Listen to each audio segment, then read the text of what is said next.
let me begin by reminding ourselves, according to our astrophysicists, we have 2 trillion galaxies. And we are in a very ordinary galaxy, nothing much to write home about. And even in that galaxy, we are not at the center of it, we are around a very peripheral star.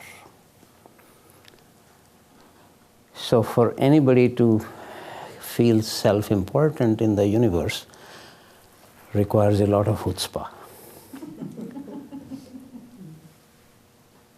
This is just the quantitative side, because most of our modern science is much more occupied with the quantitative extensions of the universe. But what all the sages in the history of humanity have said, in fact, if you know any exception to what I'm about to say, what they have said, I'll be happy to hear. And not only who traditionally get called sages, but also great philosophers, great scientists, like Einstein, Newton. That the whole universe is pervaded by subtle and conscious energies. To use specific expression of Einstein, it's pervaded by cosmic intelligence. Naturally, the labels vary. It may be called God or Allah or Brahma or simply the Holy Spirit or the Absolute or that. But what is common to all of these expressions, that these energies are very subtle and very conscious. And if there is any truth to what, as I said, have all the sages have said, so it's a good idea for us to keep in mind that in this very room, Holy Spirit is right here. And that each one of us at every moment is under the gaze of these subtle and conscious energies. If we actually remember this, this will radically change our life.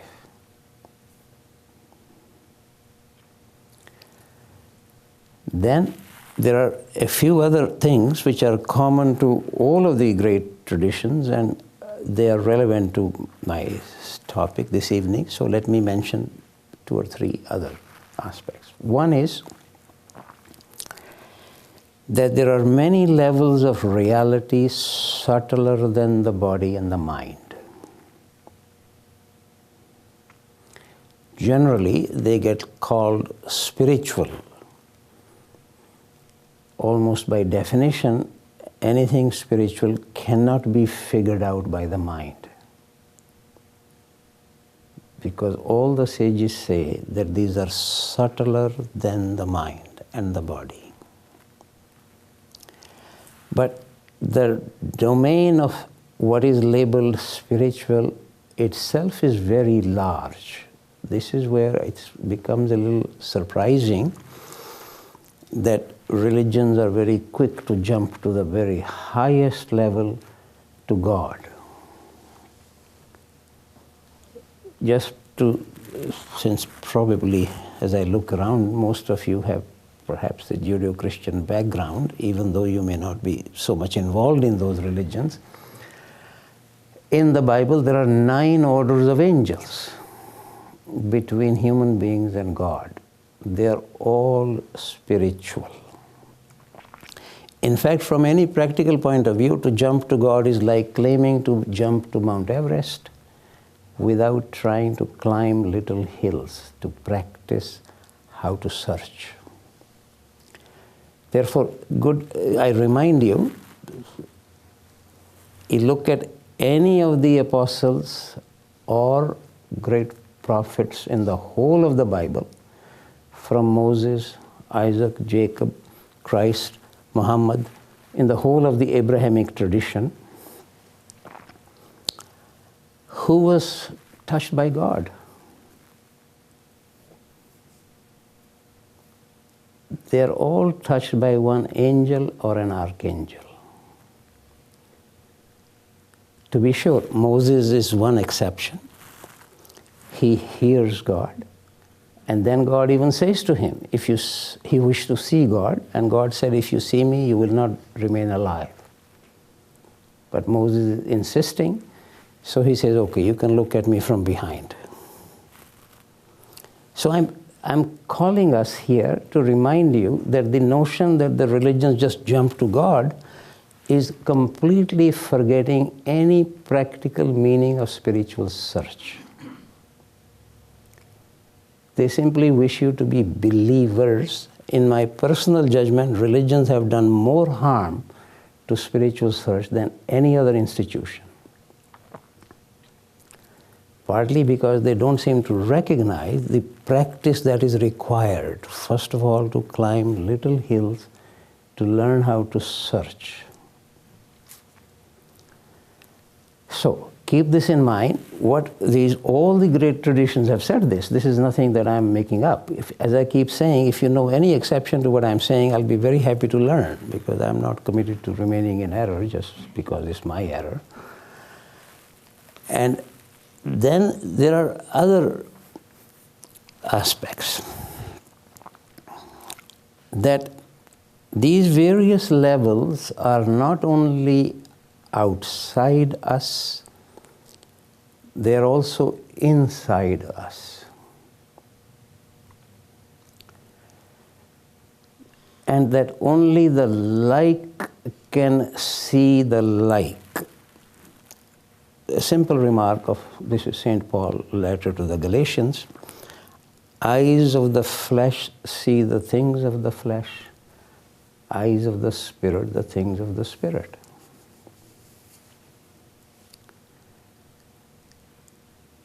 All our very remarkable extensions of the eyes of the flesh, all our remarkable microscopes, telescopes, but they remain eyes of the flesh.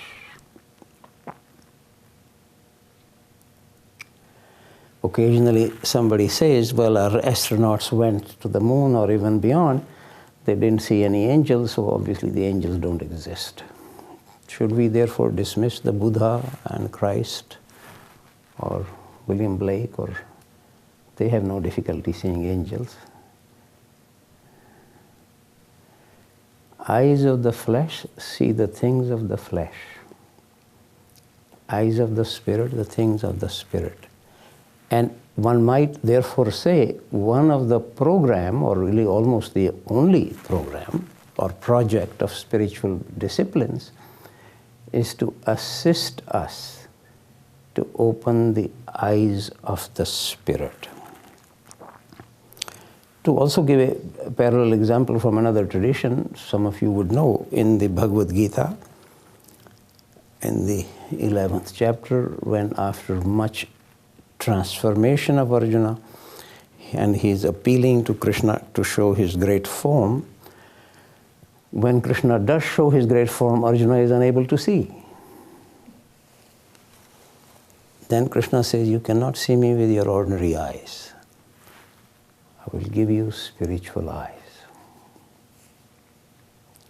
So, one might, some of you probably are involved with or have been even practiced Vipassana meditation. That Vipassana is just a Pali word coming from Sanskrit, Vipashyana, to see. The project of his spiritual discipline is to assist opening our spiritual eyes, so that then if I look at another tradition or another person or the universe, I can see the spiritual aspects of the whatever I'm looking at. Otherwise, we can extend our telescopes, microscopes as much as we like. We cannot see the spiritual aspects of the universe. And therefore, the claim that there are no such aspects would naturally follow.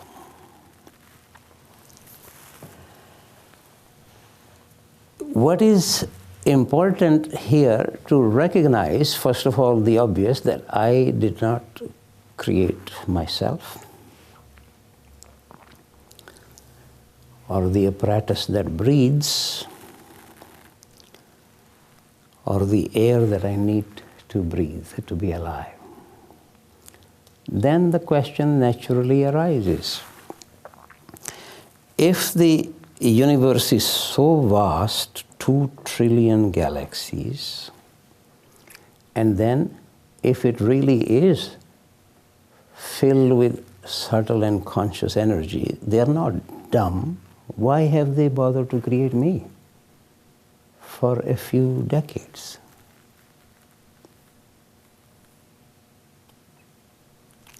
Therefore, the basic question that naturally arises really for everybody: why am I here? And what am I? Sometimes we say, who am I? This really is, sooner or later, everybody needs to come to this question. Particularly in the Indian tradition, there is one word that is considered to be what they would call the Bij Prashna, the fundamental or the seed question. Koham. What am I, or who am I, will be its simple translation.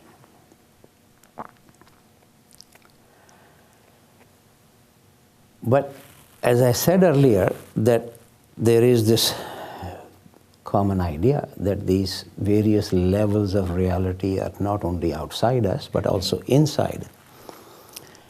Then there is one very radical difference between the 2 main streams of spirituality on the planet. One is basically the Abrahamic tradition, which would include Judaism, Christianity, Islam, and then Indian tradition, which would include whatever goes in the name of Hinduism, Buddhism, Jainism, Sikhism. And the radical difference essentially arises from the very basic idea that, strictly speaking, in the Indian tradition, there is no creation myth. What exists there is really an emanation myth. If we still use the word God, although technically in the context of the Indian tradition, maybe it's better to use the word Brahma. Brahma did not create the world. Brahma became the world. Brahma is not only in everything, Brahma is everything. This creates a very radical difference in the 2 main streams of spirituality that I just mentioned. Let me take a few moments to speak about this, because it therefore very directly also relates with the question, what am I?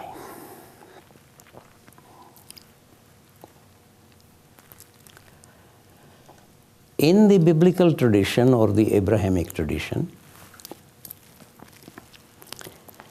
there are very strict level differences. I mentioned earlier 9 orders of angels.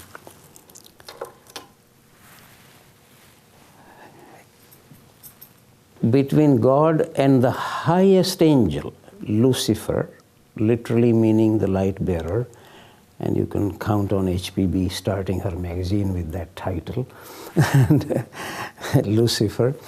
Now, why was Lucifer expelled from heaven? We have a very clear expression of this, particularly in Prophet Isaiah. Because he wished to be like the Most High. Nobody, no creature at any level, even as I said, the highest level of the angels, can be like God.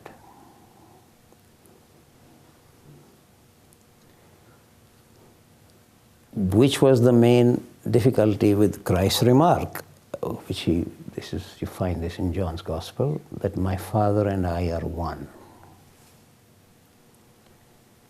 This is heretical. This is a blasphemy. And this was actually the main reason for the recommendation from the Sanhedrin that he should be crucified. Now, so that's in the Jewish tradition. One should always remember Christ was a Jew and all his disciples were Jews. And then in the Christian tradition, the sole exception which is allowed is for Christ, but there have been other cases.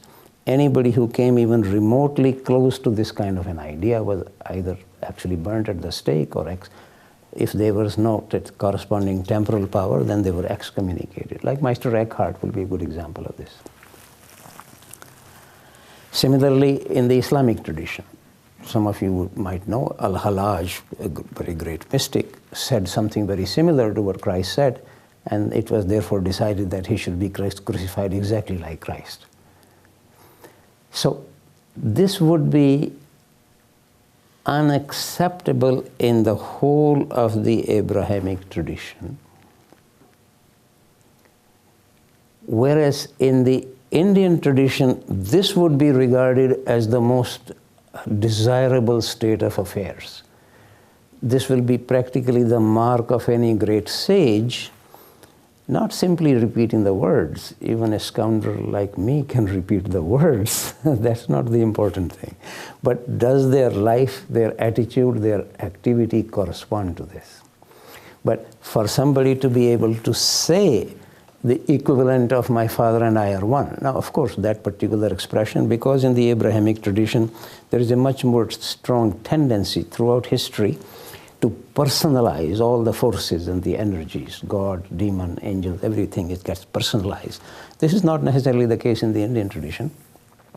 But there are 4 what are called great enunciation in the whole the Upanishadic tradition, some Mahavakya in Sanskrit.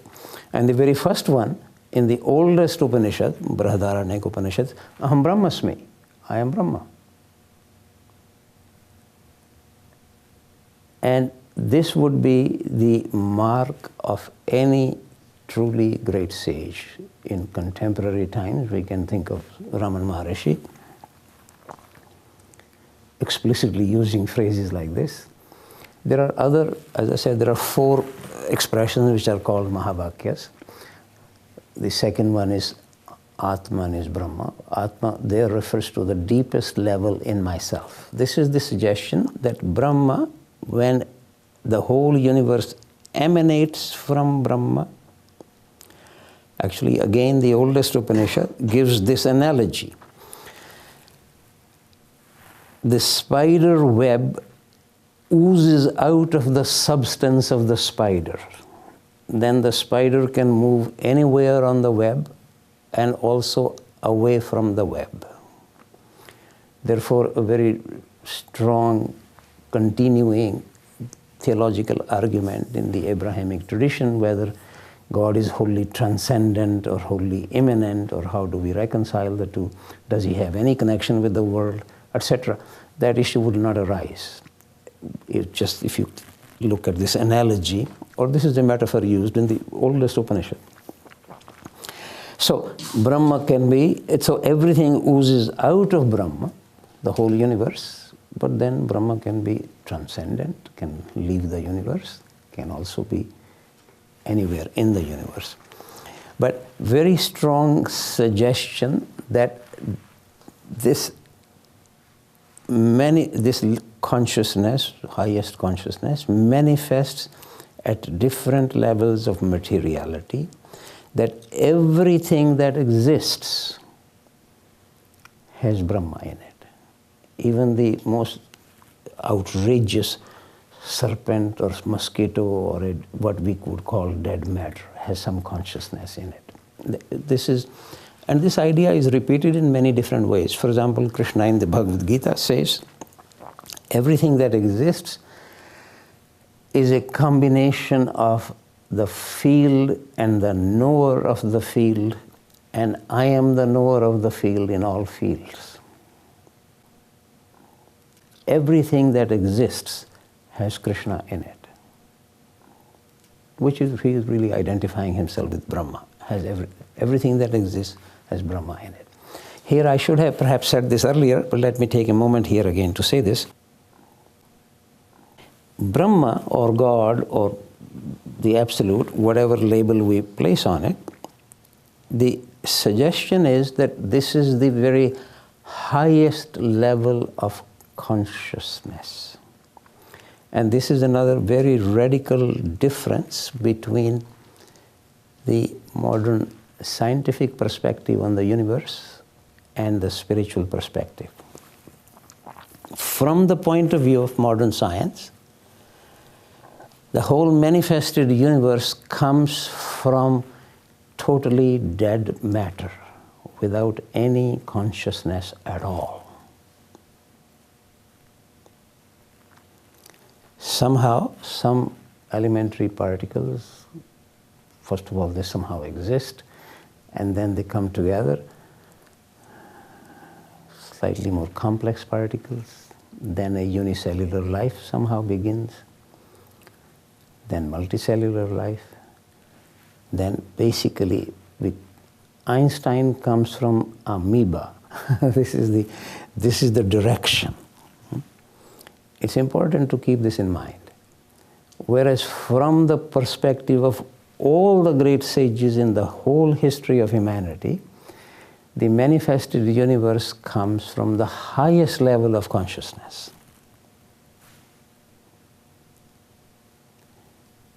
And whether then, as I just finished saying, that in the Abrahamic tradition, God, referring to the highest level of consciousness, creates the universe, and no creature can be like the Creator. Whereas in the Indian tradition, this highest level, Brahma, emanates the universe. And in a way, everything has some particle of divinity in it. It's really a question of gradually discovering that in oneself. Then the very strong suggestion, not only suggestion, this is really one of the, there are a few things which are common to all religious or spiritual traditions. One of them is that the death of the body is not the death of the person.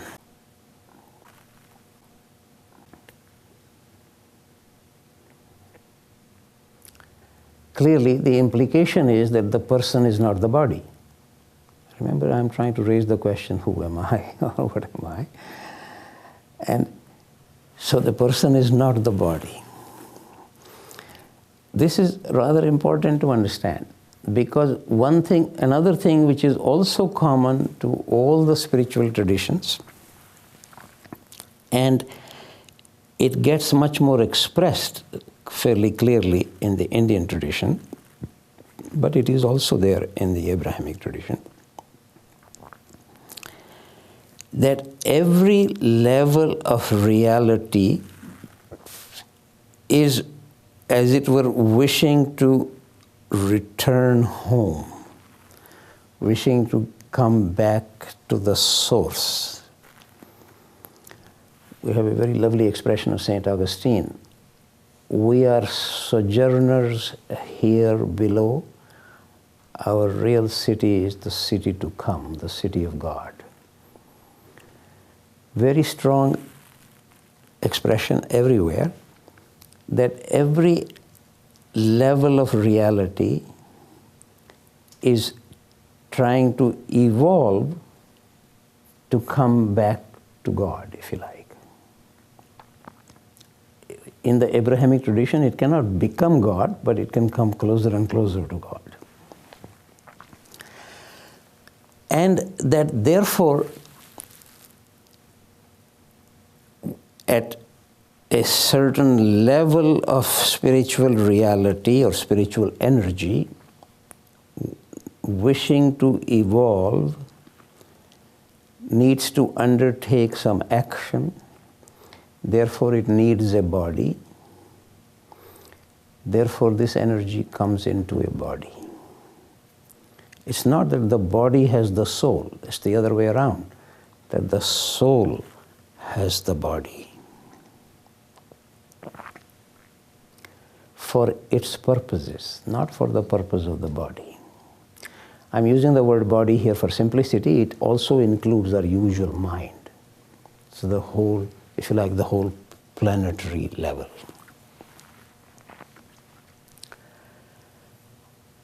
So, therefore, from the perspective of these spiritual traditions, the fact that I exist, or that my body exists, first of all, is a temporary affair, obviously, and that something else has taken on this body for some purposes of its own, and if I, now speaking as the body, which is what most of our lives are generally about, if my body and mind can serve the purposes of the spirit, then it assists the spirit, to that element of the spirit, whatever level it is at, to evolve. And that actually is also at the root of the whole idea of reincarnation. That in successive reincarnations, maybe we can come closer and closer to slightly higher and higher levels. Which, by the way, was in a way the main objection in the Christian church to the idea of reincarnation.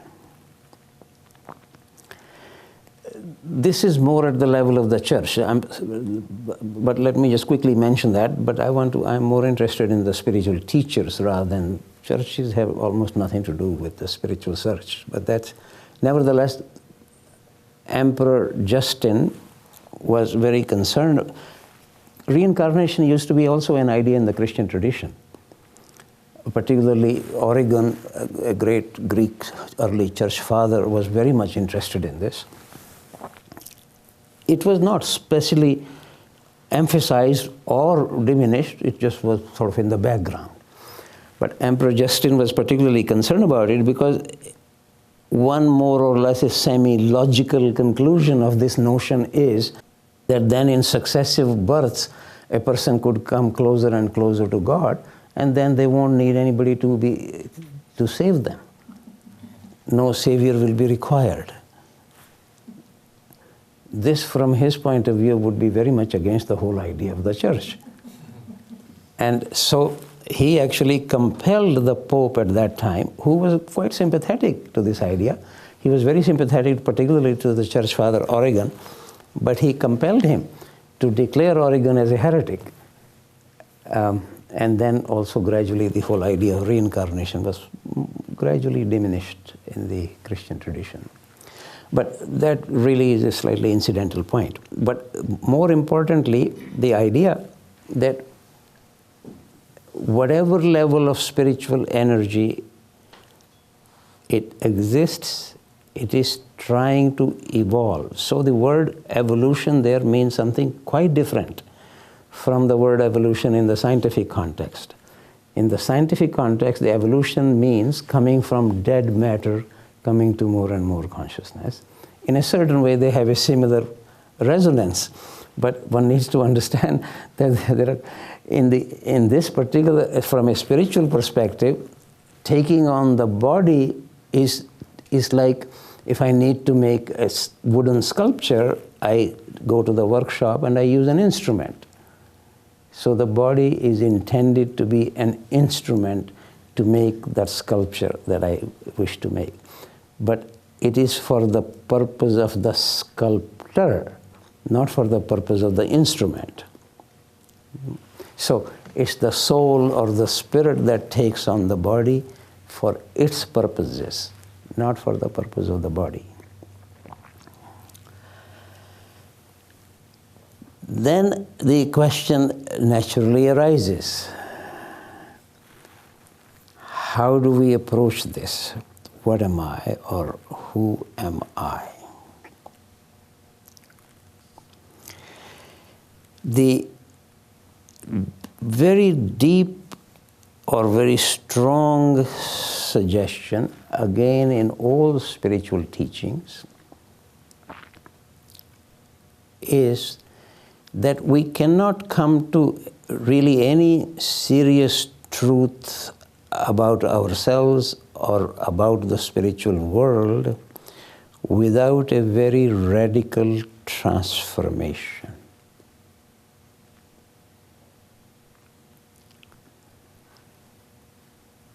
And very strong idea that the whole project of a spiritual teaching is not freedom for myself, but freedom from myself.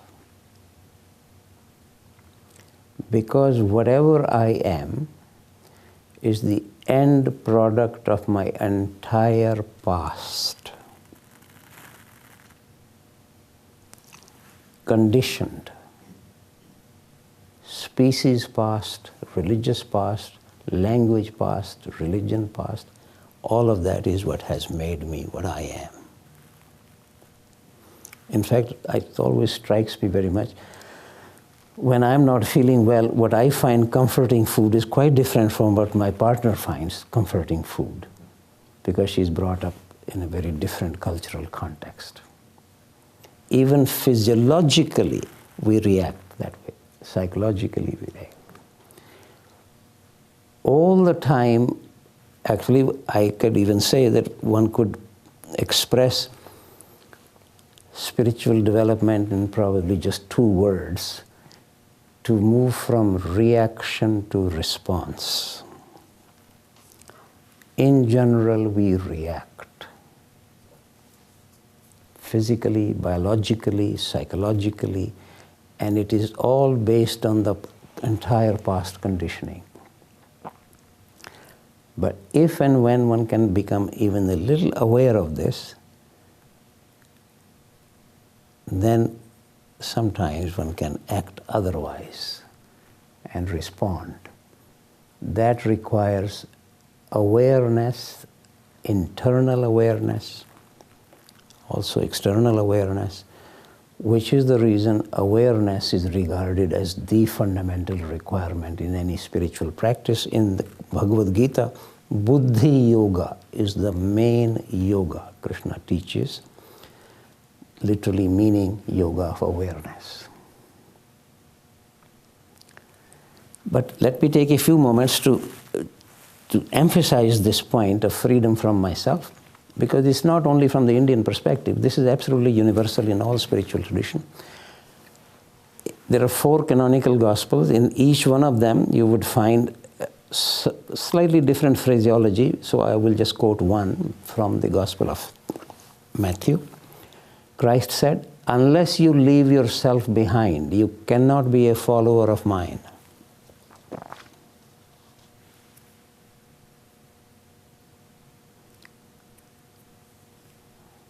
Then, again, some of you would remember, this is the whole 3rd chapter of John's Gospel is dedicated to this. Nicodemus, who is a member of the Jewish Sanhedrin. There were several members in the Jewish council. Sanhedrin is meaning the council. This is the council which actually ultimately recommended that Christ be crucified. But that was only a majority vote. Not everybody there was recommending this. In fact, Joseph of Arimathea and Nicodemus were both members of that council, and these were the only 2 people who took charge of the body of Christ after his crucifixion. His own disciples were running away. So one needs to be careful that the whole council was not against him. In any case, Nicodemus, being a member of the council, but a great admirer of Christ, he wishes to come and ask his advice, but he needs to sort of sneak out at the middle of the night. It'll be a little bit like, imagine a cardinal in the Vatican going to the Dalai Lama for spiritual counsel. And he has to sort of sneak out. I actually do know one cardinal who had to do this, but he wouldn't want to be known. So the very first thing he asks, how can one enter the kingdom of heaven? And you probably all know the response of Christ to this. Unless you're born again, born from above, born of the Spirit, you cannot enter the kingdom of heaven. Such a radical transformation is almost like a whole new birth.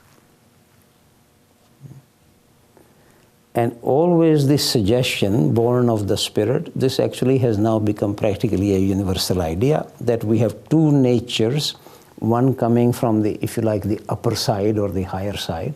In India, actually, one would more say coming from the deeper side, because of the general notion that the subtlest reality is in our deepest. But not worrying about the geometrical metaphor here.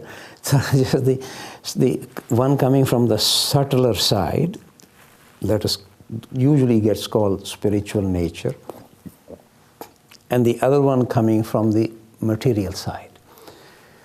St. Paul calls them spiritual nature and carnal nature. Generally, in the Platonic literature, it will be higher nature and lower nature. Sometimes it's called angelic nature and animal nature. Krishna has actually rather strong words for it, divine nature and demonic nature. That's what he calls it. So, and the idea is that all of us have these two natures from two different sides, and that they are, by their very nature and activity, they pull in different directions.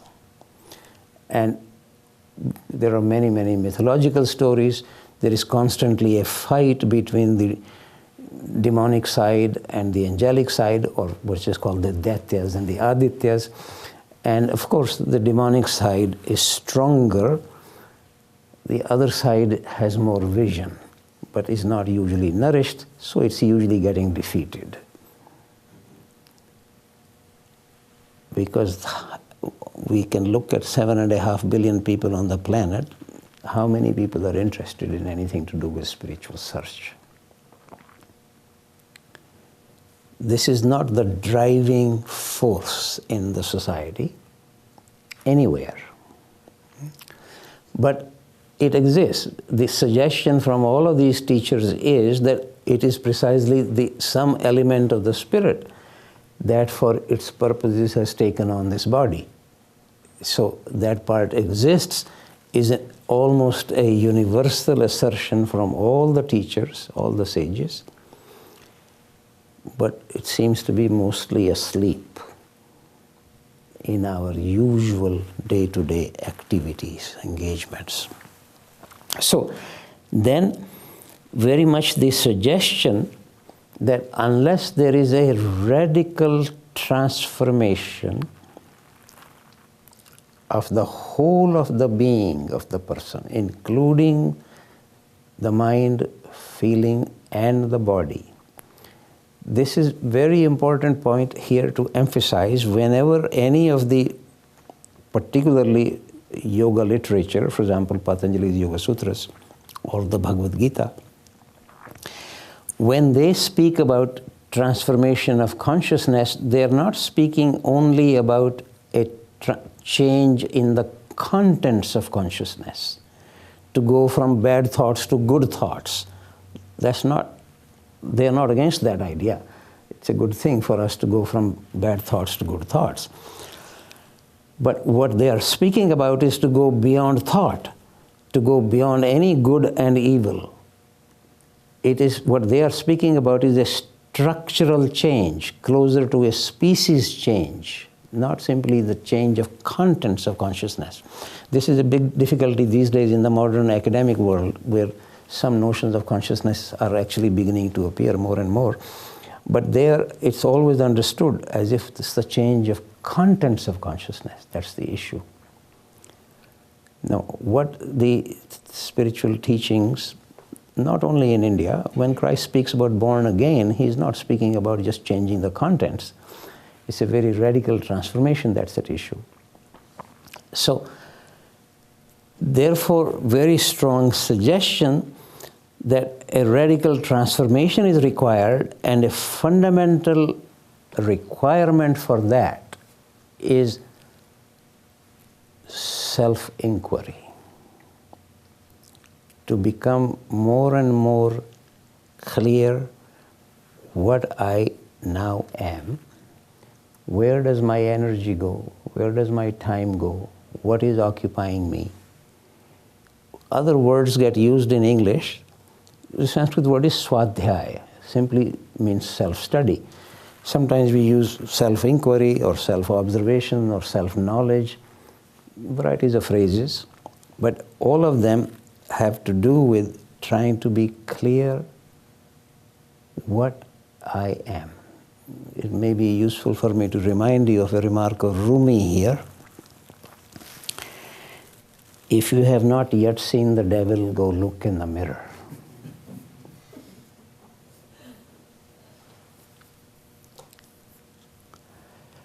Probably a slightly more comforting remark in a similar direction is of the Buddha. In this very body, you can discover all the demons and all the gods.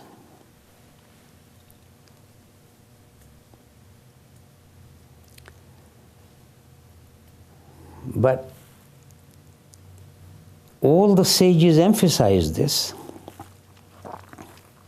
but it very soon gets forgotten, that an impartial self-inquiry is the fundamental requirement for any transformation to take place. Until I know what the hell needs to be transformed, what is to be transformed? It's not clear. And then, of course, we have a very interesting, like a double matrix, because gradually the self that is looking at the self itself changes in its quality, and the self that is being looked at also changes in its quality. So we actually have a double matrix, which makes the situation much more complicated. Nevertheless, it's very important for me to re-emphasize this, because there is a very strong tendency to completely move away from this. Again, maybe I shouldn't say that again and again, that the religions have really almost nothing to do with any of this. You can look at the concordance of the whole of the Bible, thousands of entries under faith, a few entries under knowledge, not a single entry under self-knowledge. But you look at any of the Christian mystics, or even what has now become so-called Gnostic Gospels, therefore naturally non-canonical. Let me actually quote to you. This is from the Gospel of Thomas. Kingdom of God is within you and without you. If you would know God, you must know yourself. When you know yourself, you would realize that you are the Son of the living Father. If you do not know yourself, you are in poverty. In fact, you are poverty. In fact, I don't know a stronger statement anywhere.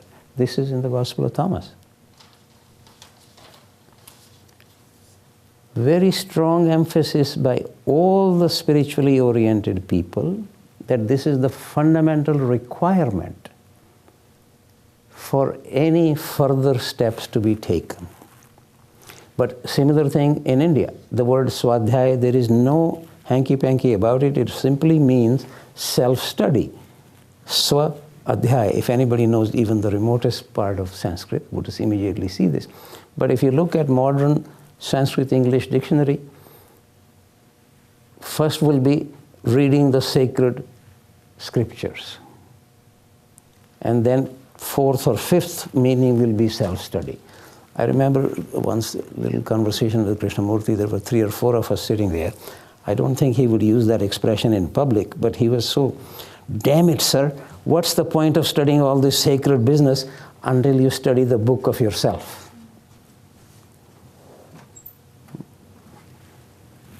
All spiritually oriented teachings are very eager to emphasize looking at myself more and more impartially, and also a very strong suggestion that closer I go to my own deeper and deeper aspect, I actually come closer to other people's deeper aspects. That very soon it becomes the study of the human condition, not only about Ravi, Ravindra. In fact, as long as it applies only to me, it's almost nothing much to write home about. where I was born, what my father did, or blah, blah, blah. That's not the serious thing. But if I begin to actually see myself more and more deeply, I come much closer to everybody else's depth. This is the main idea, that at the very center of myself, which is to be sure far away, but at the very center of myself, it's the center of everybody. It's not only in me. So we also have this among the 4 great enunciations that I mentioned earlier, that you are that, Tat Tvamasi. It's not only that I am exclusively the Brahma, so is everybody else.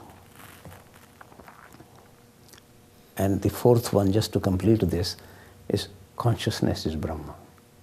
That everything comes from the highest level of consciousness.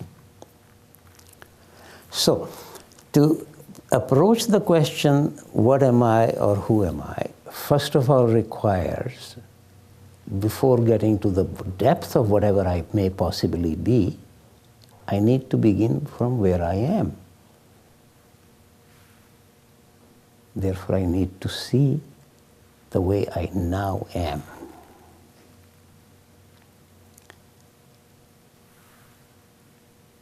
And then the reason why self-knowledge soon becomes clouded over or forgotten, because there are 2 very great dangers of it. One is despair. Rumi is not merely making a joke when he says, look in the mirror if you haven't yet seen the devil. When Buddha says you can find all the demons, we shouldn't just jump to the gods. There are also all the demons there. In fact, this was one of the, sometimes it is said to be the last of his realization before his enlightenment. The Buddha realizing that Mara, who's the Buddhist equivalent of the devil, is in fact part and parcel of himself.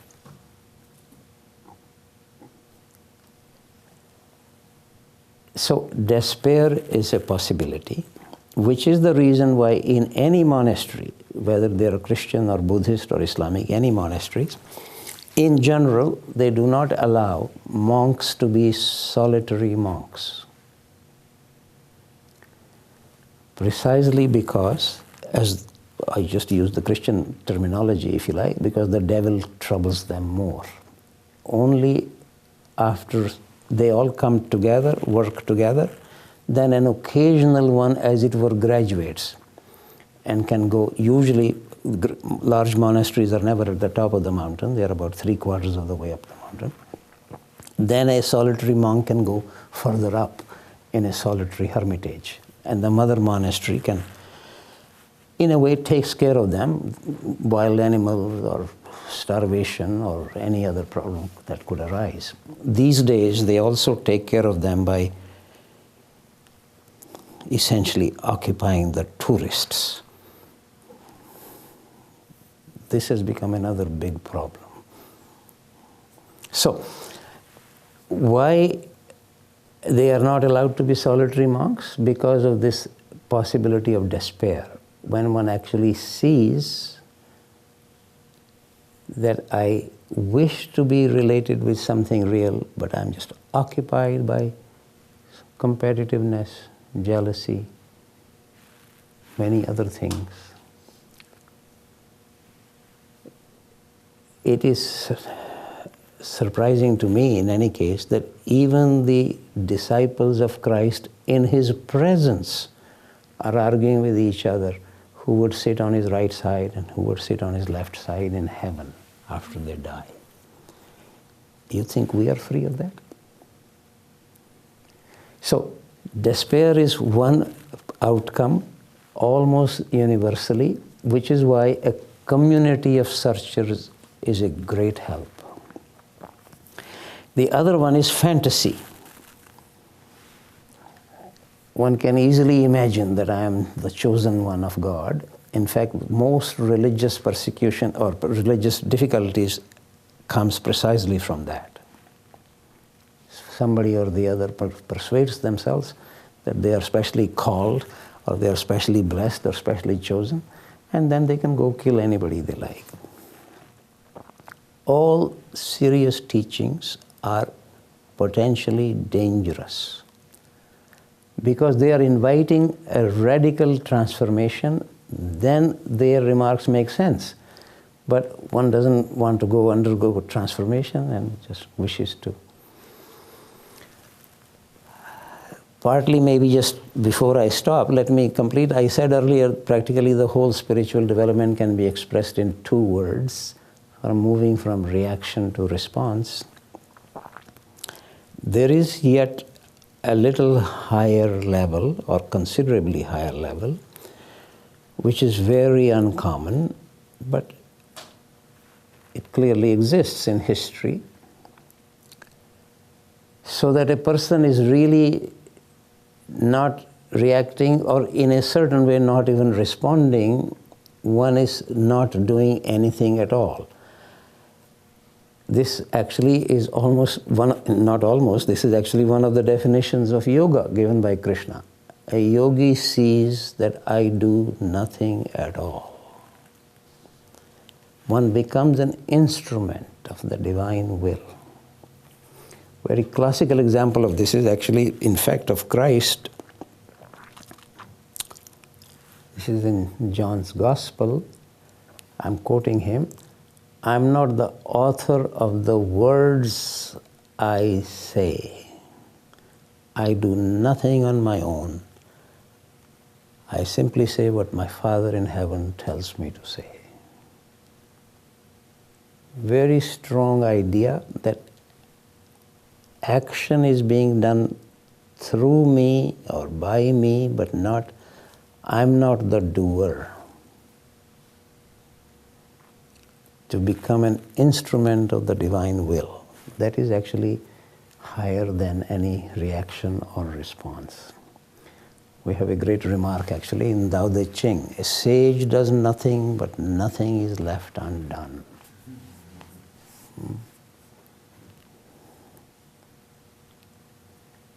So, maybe I should stop here. Maybe I remind you of something else here just before I finish.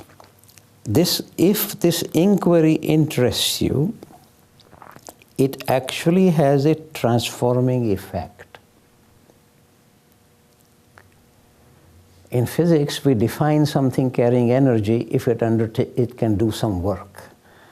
And sure as hell, it can do work inside you. So it carries energy, this question. But the fact is, spiritual mysteries like this one,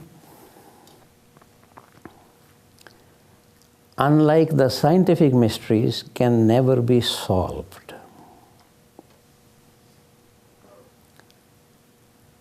But if one persists, one contemplates, one doesn't give up to despair or to fantasy, sometimes these mysteries are dissolved. Then there is a celebration. One doesn't deny the mystery.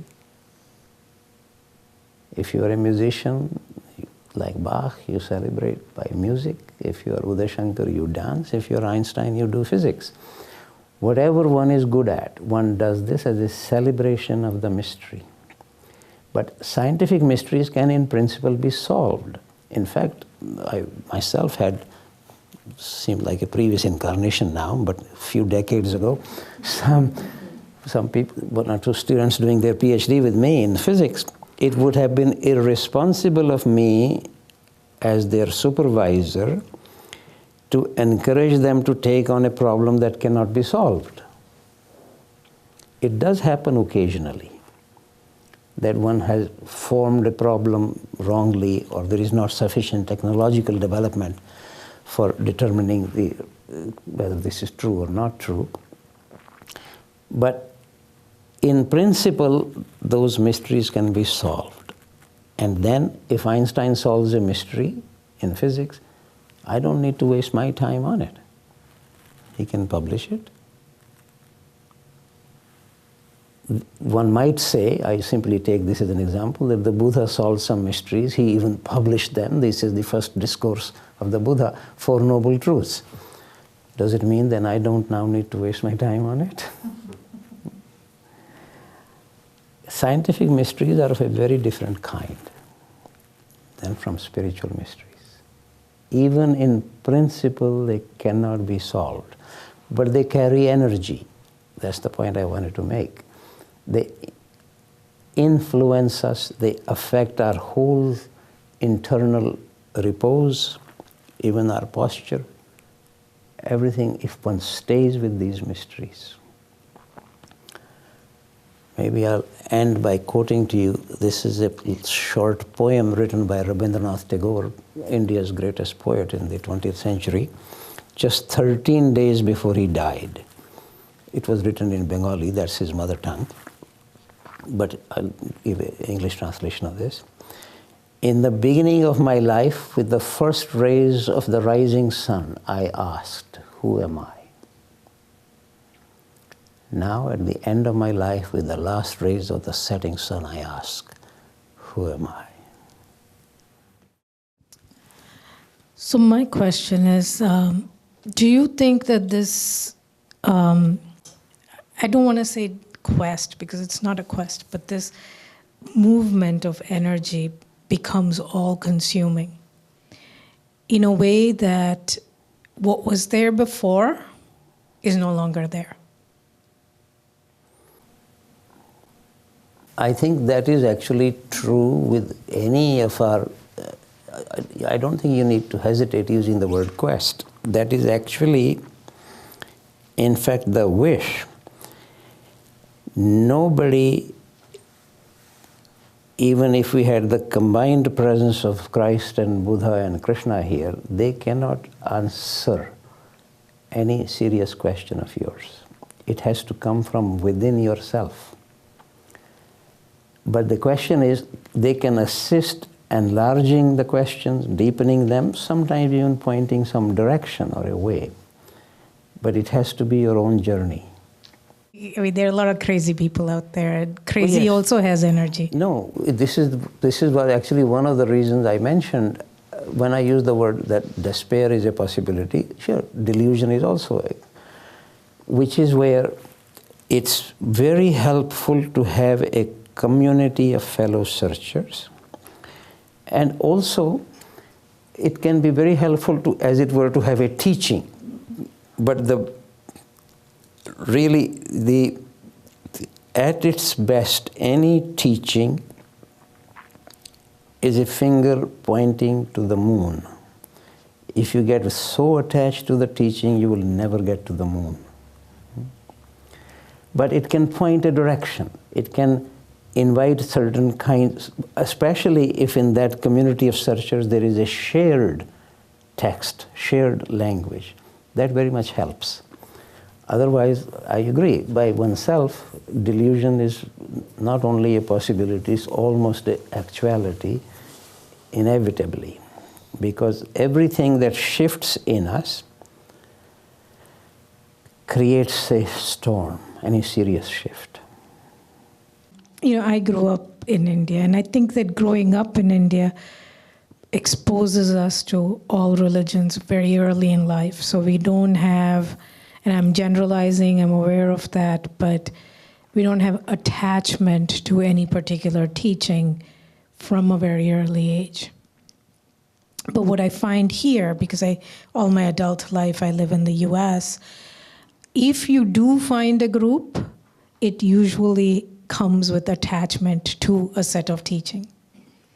You know, so then you can't be this freelance groupie that goes around and hangs out with other groups and maintain a sense of integrity. You know, so there is a very subtle play, and I'm not sure what the answer is. The curiosity to a tradition and deep study of a tradition is where I tend to center. I say, okay, I'm really curious and I really want to go as deep as I can within a tradition. But I do notice that there is that deep attachment, and if you do express something that is more integrative, it actually has the potential of derailing people who are attached to the tradition. Yes, I think all these risks and dangers exist and will continue to exist. So to imagine that until everything is clarified, then we will undertake a journey, you might as well stay home. No, but in the process of any movement, one would discover many resistances. For example, I find personally that from my point of view, almost the only value of comparative religion or studying more than one religion is that then one can sometimes, fortunately, encounter different expressions trying to say something about very subtle truth. But first of all, even before the expression, one needs to constantly keep coming back to none of the teachers are trying to describe to me how it is over there. They are more trying to encourage me, invite me to move my foot to go there. The Buddha, for example, refused to describe what nirvana is. You probably know this story. Ananda, his favorite disciple, was bothering him. He kept saying that others keep asking us, so why don't you say what is nirvana? This is the story in the Buddhist tradition.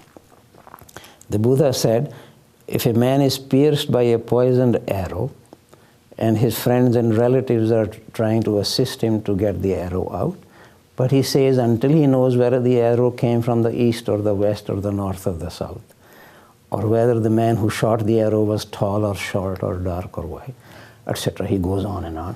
That until all these questions are answered, he would not let the arrow be taken out. Then before these questions are answered, the person will surely die. Therefore, the Tathagat has no theories. I'm sure you all know this is a very classical expression in the Buddhist tradition. So, of course, the trouble, not the trouble, is slightly, I am sometimes amused by it. The very great sages would actually say that nothing can really be said about Brahma, but then they turn around and say something about it, like Sat Chit Anand, or some other expression. So, but even there, all these expressions are really inviting us to move rather than to stay where I am and bring the answer to me here. So, but in the process, if one is willing, if I say I'm not going to move until I know the right direction, then I will never move. All my limbs will atrophy. I move, allowing the possibility that it is in the wrong direction. But am I willing then to change the direction? There is a great American poet who actually says one knows where one is going only by going. Otherwise, but of course, all the risks and dangers you are saying are absolutely true. Why should it be not? Why should it all be so easy anyway? I think that the risks and the dangers, as we label them as such, but they're just part of that whole process. Yeah. They're not really risks or dangers. We've conditioned it that way. It's just part of the process. Sure. And has to be there for our own growth. You're absolutely right. I mean, for example, any scientist doing any research, sure, there are many occasions when they misunderstand something. For example, some of you may know, Simon Weber, I've forgotten his first name, Professor Weber, a well-known physicist, in 1967 said he had detected gravitational waves. But very soon, other people tried to verify this, etc., discovered that there was something wrong with his apparatus. So all these things can happen. Why not? That doesn't mean one stops doing research.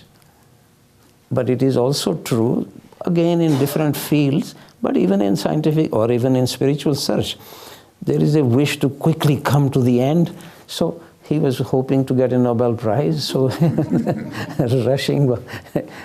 So finally he didn't get it because he got the wrong instrument. But what I'm saying is that no scientist can be completely sure that what he's observing or discovering doesn't have any difficulty in it. All our instruments ultimately are being designed by us. There could be something we haven't looked after. And first, I think some of your talk is over my head, and I think I find it fascinating, but it'll take a while to get my head around some of it. But the one thing you talk about is the whole of spiritual development, can be summed up as moving from reaction to response. I guess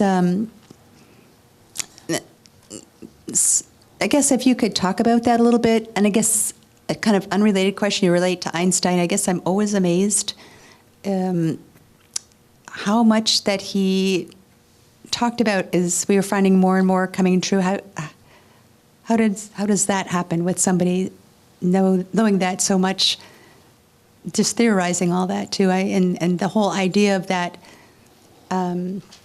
these bodies are just instruments for our souls. I mean, I think it's fine. I find it fascinating, and I am embracing it now, and it is truly fascinating. It's just really wonderful to hear you talk about that. Sorry, that's a lot of stuff. do you have an alternate suggestion what the body is for?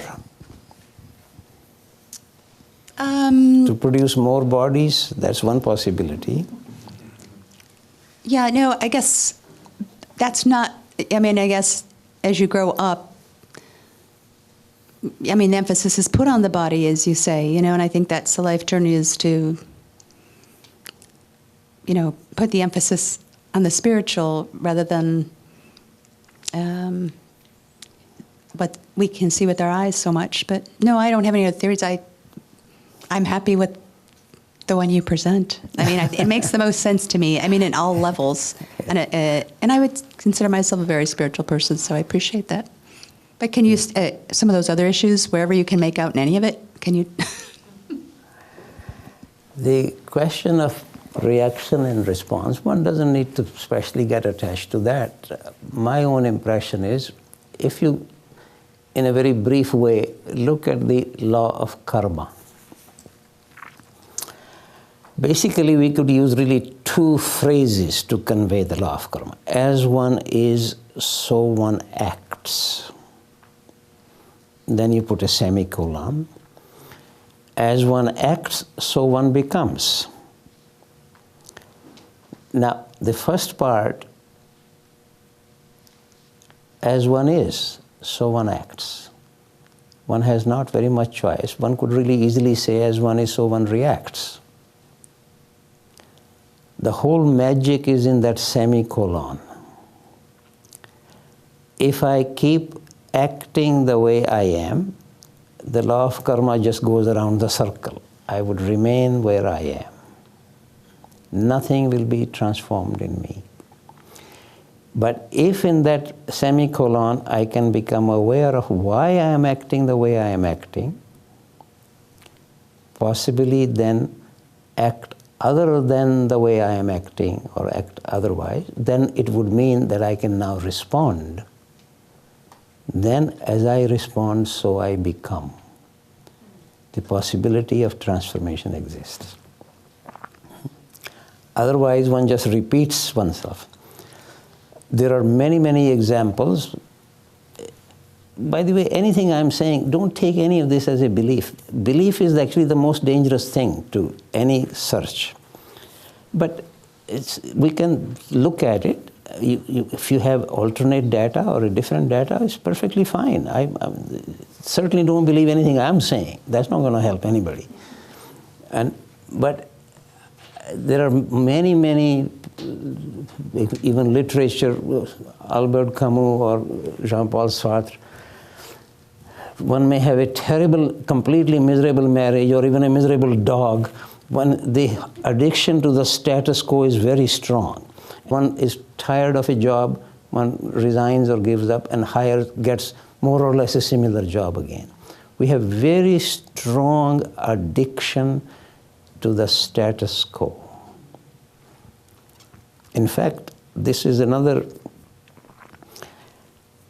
it's a very important point actually. In a way you are implying that, you may not have said that specifically. Patanjali in the Yoga Sutras speaks about many obstacles to our understanding. Klesha is the Sanskrit word for it. And one of them is abhinivesh, which gets translated as sort of, somewhat to my surprise, Taimani translates this as wish to continue living, as if there is something wrong with that. It's really just the momentum of any situation one is in. Newton's first law of motion is exactly that. If a body is in linear motion, it continues in linear motion. If it is stationary, it stays stationary. So it's called the law of inertia. Inertia is very strong. So I actually, in my translation, I call it the addiction to the status quo. And Patanjali actually then goes on to say that any change creates fear. Larger the change, more the fear it creates. And then sometimes people say, oh, it's the fear of the unknown. And here this might also interest you, another conversation with Krishnamurti. He doesn't use that kind of language publicly, but he says, damn it, sir, if it is unknown, it is unknown. How can it create fear or anything else? He says the trouble is the known, attachment to the known. Which is why one of his books is called Freedom from the Known. He was very strong about this, that unknown cannot create any fear or anything. If it is, well, let me quote him, damn it, sir, if it is unknown, it is unknown. How can it create fear or anything else? It's the attachment to the known that is, so it's the continuity of the known. It's the addiction to the status quo. That's the problem. It's not the fear of the unknown. We call it that. Again, thank you for being here and for the talk. What is your idea or belief on or possibility of enlightenment in one lifetime? Thank you. Certainly I don't qualify personally. But there is no reason to make any kind of a dogmatic statement about that. In general, I think any of these teachers, particularly in India, where they have no hesitation speaking about many lifetimes, they would almost guaranteedly say that it's going to take many lifetimes. But of course, generally what has now become the situation in the Abrahamic tradition, they don't speak about many lifetimes, so they have to somehow come to agree that it must happen in this very lifetime, right? So we don't need to necessarily deny that possibility. But what the teachers have always emphasized very much, that to keep imagining that something will necessarily happen after I die is just fantasy. Unless something happens in this life, nothing special is going to happen in the next life. Therefore, because they were always very much insisting on whatever you wish to undertake, any kind of practice, any kind of understanding, don't delay it until the next life. We have a very strong tendency, especially in India. Since you were from India, you would probably recognize that immediately. Oh, one of these days I'll retire and go into the Himalayas. I'm still wondering how many people go to the Himalayas actually, but that's a very strong cultural tendency. As if then they'll go to the Himalayas, go into a cave and meditate, and they'll be enlightened. That's the reason why we have nearly 40% of all our elected members of parliament have criminal records against them, and they have names like Rama and Krishna. So it goes on. Hello, thank you. In respect to reincarnation and the Abrahamic religions, do you think that let's say someone is consider a good Christian, a good Muslim, or a good Jew, and they live a good life, would they, in terms of reincarnation, be losing something by maintaining the belief that they would hold? Would it be neutral, or would it still benefit the soul in the long run to maintain that kind of mindset?